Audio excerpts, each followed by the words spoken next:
좋아요, 구독!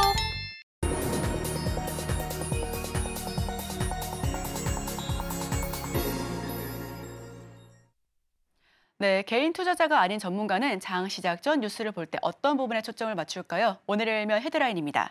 골드만삭스, 내년 한국 증시 54% 성장, 방산주 추천. 헤드라인 풀어주실 분이죠. 헤르메스 스타 김수현 팀장 함께합니다. 어서 오세요. 네, 안녕하세요. 네, 어제 마침 제가 증시9에서 LRG 넥스원 리포트를 한번 분석을 했었는데 방산주 헤드라인 풀어주시죠.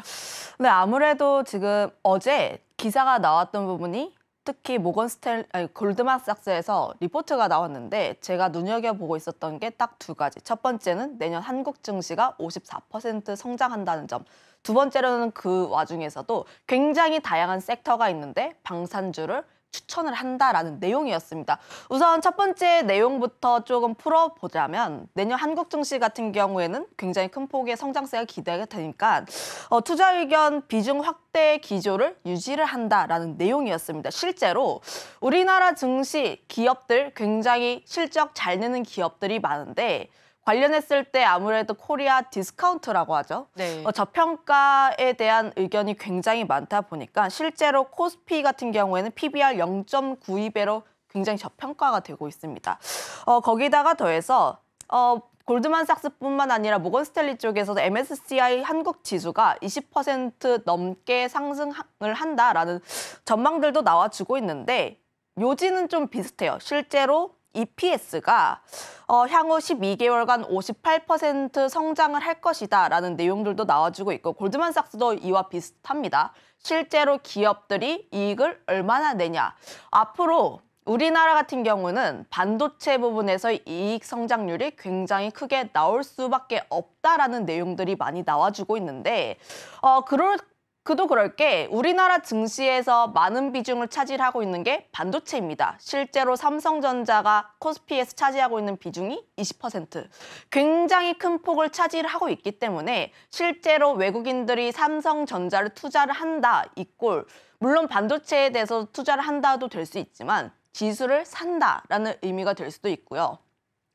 실제로 외국인들의 투자자가 삼성전자 반도체 쪽에 대한 매수세가 유입이 되고 있습니다. 그만큼 반도체 같은 경우에는 앞으로 턴어라운드에 대한 기대감, 실제로 디램이라든지 낸드 일부 품목에 대해서는 현물가가 올라가는 모습들이 나와주고 있고 실제로 삼성전자를 비롯해서 3사가 재고 감산으로 인한 부분이 효과가 나올 것으로 좀 보고 있습니다. 실제로 내년 같은 경우에는 반도체 업황 같은 경우는 더 좋아질 것이라고 보시면 좋을 것 같고 거기다가 더해서 최근 나오고 있는 이야기가 AI 쪽에 대한 수요. 실제로 AI 칩에 대한 이야기가 계속 나와주고 있고 특히 빅테크 기업들이 각자에게 맞는 AI 칩을 개발하기 위해서 굉장히 많은 돈을 투입을 하고 있어요. 그러면 당연히 AI 칩을 개발하기 위한 반도체도 함께 수요가 올라갈 수밖에 없다는 점을 보면 앞으로 이 점에 대해서는 삼성전자라든지 SK하이닉스가 반도체 업황을 계속 이끌 것이라고 보시면 좋을 것 같습니다. 그러면 반도체 쪽에 대해서 투자가 계속 나와주면 실제로 수급이 유입이 되고 그러면 지수 같은 경우에 좀 더 떠받칠 가능성이 높다는 거죠.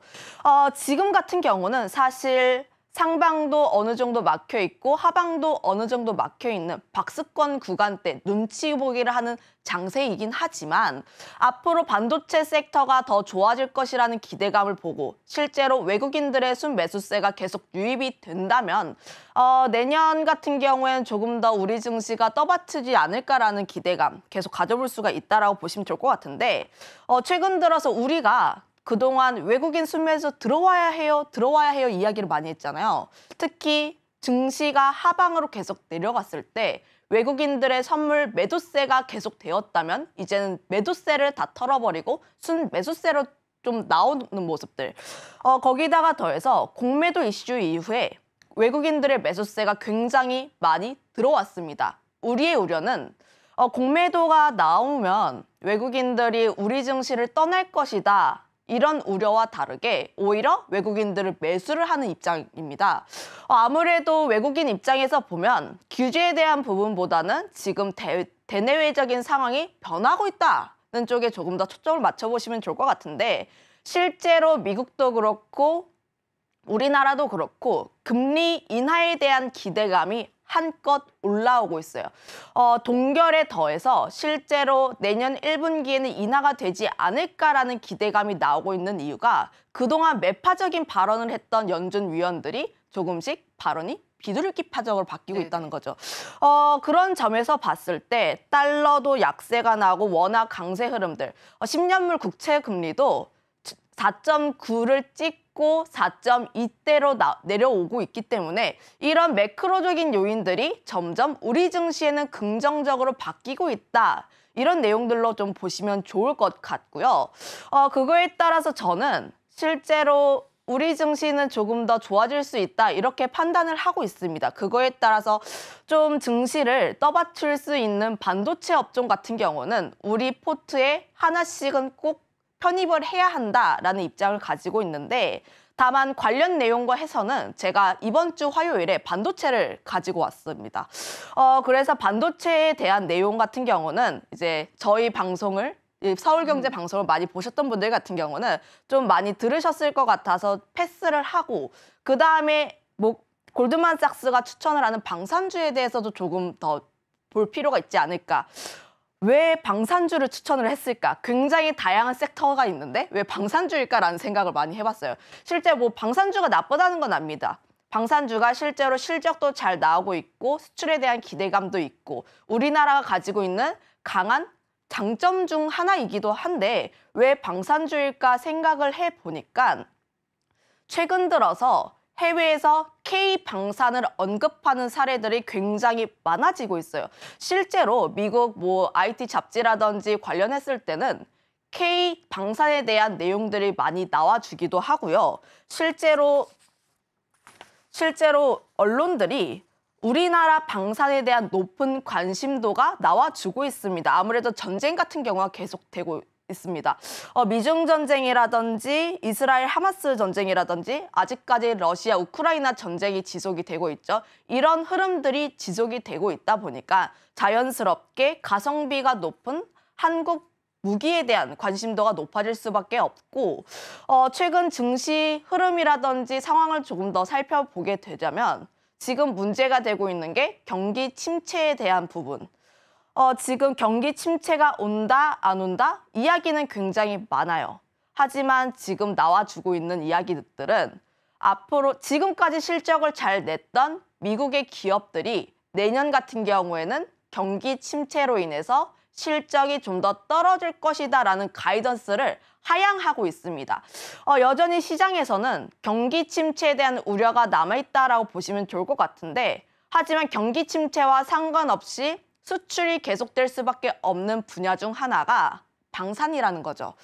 전쟁하는데 우리가 이제 총 안 들고 싸울 수는 없잖아요. 그런 면에서 보면 방산 같은 경우에는 경기 침체와 관련 없이 앞으로 꾸준하게 움직일 수밖에 없는 그런 종목이 그런 섹터라고 보시면 좋을 것 같고 실제로 한국 같은 경우는 2018년부터 22년까지 세계 주요 무기 수출국 9위를 차지를 하고 있는데 물론 9위다 보니까 좀 뒤떨어진다라는 인식이 들 수도 있을 것 같아요. 하지만 성장률로 보게 되면 5년 동안 74%라는 세계에서 가장 빠른 성장률을 보여주고 있어서 이런 점에서 봤을 때 K방산의 성장률은 우리가 계속해서 체크를 해봐야 한다. 이렇게 정리하겠습니다. 네, 오늘의 일면 헤드라인은 한국 증시가 내년에는 54% 넘게 성장할 수 있다. 이 부분과 방산주, 그중에서도 방산 섹터 좀 살펴보면 좋겠다라는 부분을 가지고 와주셨는데요. 오늘 새벽에 징하는 경고음 들으셨는지 모르겠습니다. 저는 북한의 공습인 줄 알았어요. 그런데 우리는 365일 이렇게 방위 산업에 대응이 되어 있는 국가죠. 여기서 투자 포인트 어떻게 잡아봐야 될까요? 방산 쪽에서의 투자 포인트는 비슷합니다. 우리가 생각을 하고 있는 것이랑. 기존의 방산 같은 경우는 국내 산업에만 많이 치중이 되어 있었어요. 아무래도 방산 쪽이다 보니까 국내에서 방위 쪽의 예산을 얼마나 많이 늘리는지가 초점이었는데 최근 방산 같은 경우는 수출에 대한 기조가 확대가 되고 있습니다. 그러면 우리가 수출을 할 수 있는 다양한 국가들이 방위비를 얼마나 많이 올리는지가 관건일 것 같은데 최근 예산안들을 살펴보면 방위비가 계속 올라가고 있습니다. 뭐 러시아, 중국, 미국뿐만 아니라 굉장히 다양한 국가들이 방위비를 너도 나도 올리고 있다 보니까 우리나라가 수출할 수 있는 국가가 굉장히 많아질 수 있다라는 뜻으로 해석을 해보시면 좋을 것 같아요. 실제로 전 세계의 방위비가 러시아, 우크라이나 전쟁 이후에 안보에 대한 문제가 대두가 되면서 큰 폭으로 증가를 했습니다. 특히 나토 회원국 같은 경우는 아무래도 러시아와 좀 밀접하게 연관이 되어 있다 보니까 방위비 같은 경우가 큰 폭으로 성장을 한 모습들을 나와줬는데 실제 수치를 보면 나토 회원국의 합산 방위비 지출 추이, 그러니까 YOY 대비했을 때 성장률 자체가 가파른 모습들을 보여주고 있고요. 실제로 2022년 이후에 성장률이 굉장히 큰 폭으로 나와주고 있기 때문에 이런 점에 조금 더 집중을 해보시면 좋을 것 같습니다. 23년 방위비 추정치를 발표를 했을 때 나토 회원국들의 방위비 지출 같은 경우에는 4% 증가한 총합 1조 달러 정도를 기록을 했고요. 미국이 그중에서 굉장히 큰 폭을 차지하고 있어요. 미국 같은 경우가 나토 회원국 내 비중의 68%를 차지하고 있는데 그 외의 나토 회원국들도 종합 9년 연속 계속 증가를 하고 있고 YOY 대비했을 때 8% 넘는 성장률을 기록을 하고 있어서 앞으로도 좀 더 올라가는 방위비가 나오지 않을까 이렇게 기대를 해보고 있습니다. 그 이유가 나토 회원국 같은 경우는 GDP 대비했을 때 방위비 지출 비중을 최소 2%로 합의를 했다라고 보시면 좋을 것 같은데 여기서의 포인트는 최소 2%. 그동안은 목표치가 2%였다면 이번에 바뀐 점은 최소 2%였다는 점이죠. 실제 좀 지금 사진 지표들을 보면 나토 가이드라인 2%를 넘는 국가가 11개 국가밖에 되지 않습니다. 그런 점에서 보면 최소 2%를 넘기기 위해선 그 외에 수많은 다양한 나라들이 방위비를 큰 폭으로 올릴 것으로 전망하고 있다 보니까 이런 부분에 대해서는 방위비가 좀 더 기대가 될 수밖에 없다라는 점. 거기다가 더해서 나토 회원국이라든지 뭐 미국과의 좀 주적이라고 볼 수 있는 러시아라든지 중국 쪽에서의 방위비도 우리의 생각보다 많이 지출을 하고 있습니다. 중국 같은 경우에는 실제로 미국 간의 뭐 경쟁이 계속 나와주고 있죠. 그런데 중국의 경우에는 대만에 대한 문제도 있고 하다 보니까 국방 예상이 계속해서 올라가고 있는 수치를 보여주고 있습니다. 실제로 좀 어떤 수치에 따르면 중국 정부가 발표한 금액보다 더 쓴 금액 같은 경우는 더 썼다라는 내용이 나올 정도로 중국이 방위비에 큰 폭의 지출을 진행하고 있고 러시아의 경우에도 방위비를 계속 큰 폭으로 올리고 있는데 아무래도 러시아는 전쟁이란 특수 상황임에도 불구하고 상반기에만 목표한 금액 이상을 좀 쓰는 모습들이 나와줬어요. 그 이전 목표했던 금액보다. 그만큼 러시아와 중국이 방위비를 올리고 전쟁을 하겠다, 여차하면 전쟁을 하겠다라는 의지를 보여주고 있기 때문에 그 상대 국가라고 할 수 있는 국가들도 그럼 우리도 방위비를 계속 올려야 된다.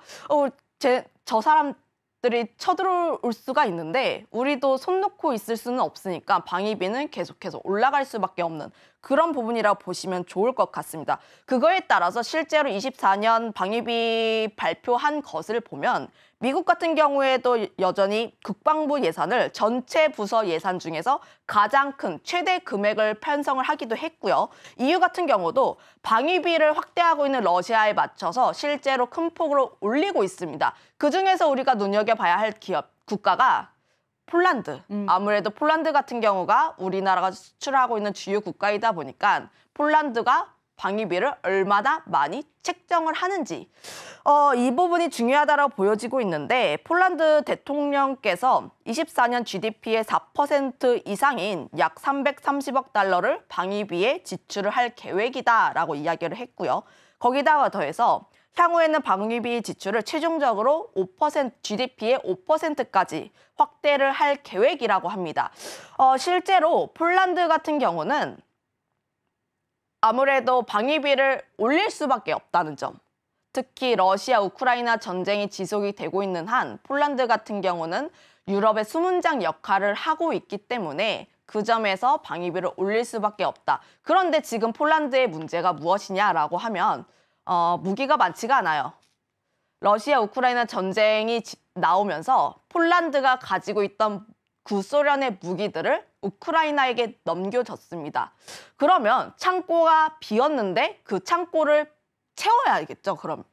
그 점에 있어서 우리나라 방산 기업들이 수혜를 크게 보고 있어서 실제로 폴란드 1차 계약 나와서 지금 진행 중에 있고 2차 계약 같은 경우에도 지금 이야기가 나와주고 있는 점이라는 점을 보면 관련했을 때 폴란드의 방위비가 큰 폭으로 증가를 했다는 점은 굉장히 긍정적인 요소로 보여지고 있다. 거기다가 더해서 좀 한국 방위비도 굉장히 큰 폭으로 올랐어요. 물론 국내 매출에 대해서 좀 큰 기업에 대해서 긍정적인 요소로 보여지고 있는데 방위력 개선비 같은 경우는 국내 방산 기업의 매출과 좀 많이 직결이 되어 있습니다. 실제로 우리나라 방산 기업들의 주요 매출이 한국 방산 쪽이다 보니까 이런 점에서 보게 됐을 때는 앞으로 지금 방산 같은 경우에는 좋아질 일이 나올 수밖에 없다. 거기다가 다수의 프로젝트도 협상이 진행이 되고 있는데 루마니아라든지 말레이시아라든지 굉장히 다수의 프로젝트가 추진 중에 있다 보니까 이런 점에서 보게 된다면 앞으로 수출기도 좀 많이 열려 있다 이렇게 정리를 하겠습니다. 네, 오늘의 일면 키워드는 너도 나도 올리는 방위비에 중점을 뒀습니다. 지정학적 리스크가 확대되고 있으면서 각국이 방위비 지출의 큰 폭의 증가세를 보여주고 있고요. 중국과 러시아 큰 폭의 방위비를 이미 지출하고 있습니다. 유럽연합 역시 러시아에 대비해서 방위비를 확대하고 있고 또 한국 방위력 개선비도 4년 만에 최대폭으로 증가했습니다. 자, 폴란드 역시 2차 계약을 통해서 빠르게 이제 개선하고 있는 분위기인데 그렇다면 오늘의 수혜 섹터 방산주에 들 수 있을 것 같고요. 자, 그럼 종목 이야기로 바로 들어가 보겠습니다. 종목 이야기를 하기 전에 이 점을 한번 좀 넘어가고 싶은데 실제로 방산주 좋다라는 내용은 많이 알고 계실 겁니다. 그럼요. 실제로 방위비가 계속 증가를 하고 있다라는 내용들도 많이 나와주고 있고 실제로 실적이 찍히고 있는 섹터이기도 하고요. 다만 방산주가 상승력이 제한이 된 이유는 무엇일까라고 보면 실제로 폴란드 2차 계약이 진행이 되지 않고 있다라는 점인데 그동안 금융지원 리스크로 인해서 불확실성이 존재를 했고 그로 인해서 실제로 수주가 나오더라도 상당 부분 시간이 소요될 수 있다라는 우려로 인해서 상승력이 제한이 되었습니다. 그러면 방산주가 추가적으로 올라가기 위해선 금융지원 리스크가 해소가 될 필요가 있다라고 보여지고 있는데 관련한 이벤트가 이제 조금씩 나올 예정이거든요. 이런 부분에 대해서 우리가 조금 더 초점을 맞춰볼 필요가 있지 않을까라고 보여지고 있습니다. 실제로 수은에서 법정 자본금 규모가 현행 15조 원인데 현재 자본금 한도를 상향하는 내용의 수은법 개정안을 논의 중에 있거든요. 실제로 지금 사진 한번 보고 갈게요. 사진을 한번 봤을 때 순 법정 자본금 한도가 계속적으로 상향을 하고 있다가 지난 10년간 자본금 상향이 없었습니다. 왜 현행 15조가 왜 중요하냐라고 보면 관련했을 때 자기 자본의 40% 이상을 대출을 할 수 없다라는 내용이 있고요. 실제로 수은이 1차 폴란드 계약에서 어느 정도 공여를 진행을 했기 때문에 한도는 대부분 소진한 상태라는 점입니다. 그러면 기업들이 2차 폴란드 계약을 진행을 하는 데 있어서 추가적으로 금융적인 지원을 진행할 수가 없다 보니까 이런 점에서 보게 된다면 좀 상향에 대한 이야기가 나올 수밖에 없다는 점. 거기다가 더해서 실제로 수은법 개정안이 3건이 계류 중에 있고 금액 같은 경우에는 35조 원까지 나와주고 있어서 이런 점에서 기대를 해볼 수밖에 없다. 거기다가 더해서 여야 모두 좀 긍정적으로 이야기를 하고 있는 부분이다 보니까 실제로 기재위 통과 기대감이 높다라고 보시면 좋을 것 같은데 오는 31일 에서 1일 사이에 본회의에서 통과가 될 경우에는 방산 수출 모멘텀에 대한 부분이 다시 한번 살아날 수 있다라는 점에서 좀 보시면 좋을 것 같고요. 관련했을 때 우리가 조금 더 긍정적으로 볼 수 있는 기업이 한화 에어로스페이스입니다. 한화 에어로스페이스 같은 경우도 보면은 3분기 실적 발표 이후에 우리의 생각보다 많은 실적을 내비치면서 바닥 딛고 올라와 주는 모습들을 보여줬는데 실제로 폴란드 1차 계약이 좀 어느 정도 진행이 된 4분기 같은 경우도 실적에 대한 기대감이 나와주고 있다라고 보시면 좋을 것 같고 수주에 대한 모멘텀도 나와주고 있습니다. 폴란드 2차 계약이 원활하게 진행이 된다면 한화 에어로스페이스 같은 경우에는 그 부분에 있어서 수혜를 받을 수밖에 없다라는 점. 특히 뭐 폴란드라든지 이집트, 루마니아라든지 굉장히 다양한 국가들과도 함께 수출에 대한 이야기가 나와주고 있어서 수주 모멘텀으로 보게 된다면 한화 에어로스페이스라는 기업은 계속해서 볼 수밖에 없다라고 보여지고 있습니다. 거기다가 비방산 부분에서의 실적도 기대가 되는데 그동안 비방산 부분, 엔진 부분 같은 경우에는 3분기 실적 손순실, 그러니까 좋지는 않았어요, 실적이. 하지만 앞으로의 뭐 보잉이라든지 관련했을 때 실적 개선에 대한 기대감도 나와주고 있어서 방산뿐만 아니라 비방산 부분에 대한 기대감도 나와주고 있다. 이렇게 보시면 좋을 것 같습니다. 차트를 한번 보시면 저 이야기를 할게요. 3분기 실적 발표하고 주가의 상승세가 나와주고 있긴 한데 지금 현재 구간에서는 조금 쉬어가는 흐름들이 나와주고 있습니다. 앞으로 방산 쪽에 대해서의 추가적인 모멘텀을 기다리면서 약간의 쉬어가는 흐름들로 나와주고 있는데 제가 앞서 이야기를 했던 수은 개정법이 통과가 되고 폴란드 2차 계약이 원활하게 진행이 된다라는 뉴스가 나오게 된다면 이 점이 트리거가 되어서 다시 한번 방산주에 대한 관심이 몰아질 수 있다는 점 한번 기억을 해보시면 좋을 것 같고 관련했을 때 수급적인 측면에서 좀 긍정적인 면을 보여주고 있는 한화 에어로스페이스 같은 경우는 지금 현재 방산주 쪽에서도 한화그룹 쪽이 대장 역할을 진행을 하고 있기 때문에 최근 들어서 가는 종목이 계속 가는 장. 이다 보니까 이런 점에 보면 한화그룹 같은 경우는 좀 계속 지켜볼 필요가 있지 않을까 이렇게 정리하겠습니다. 좋아요, 구독!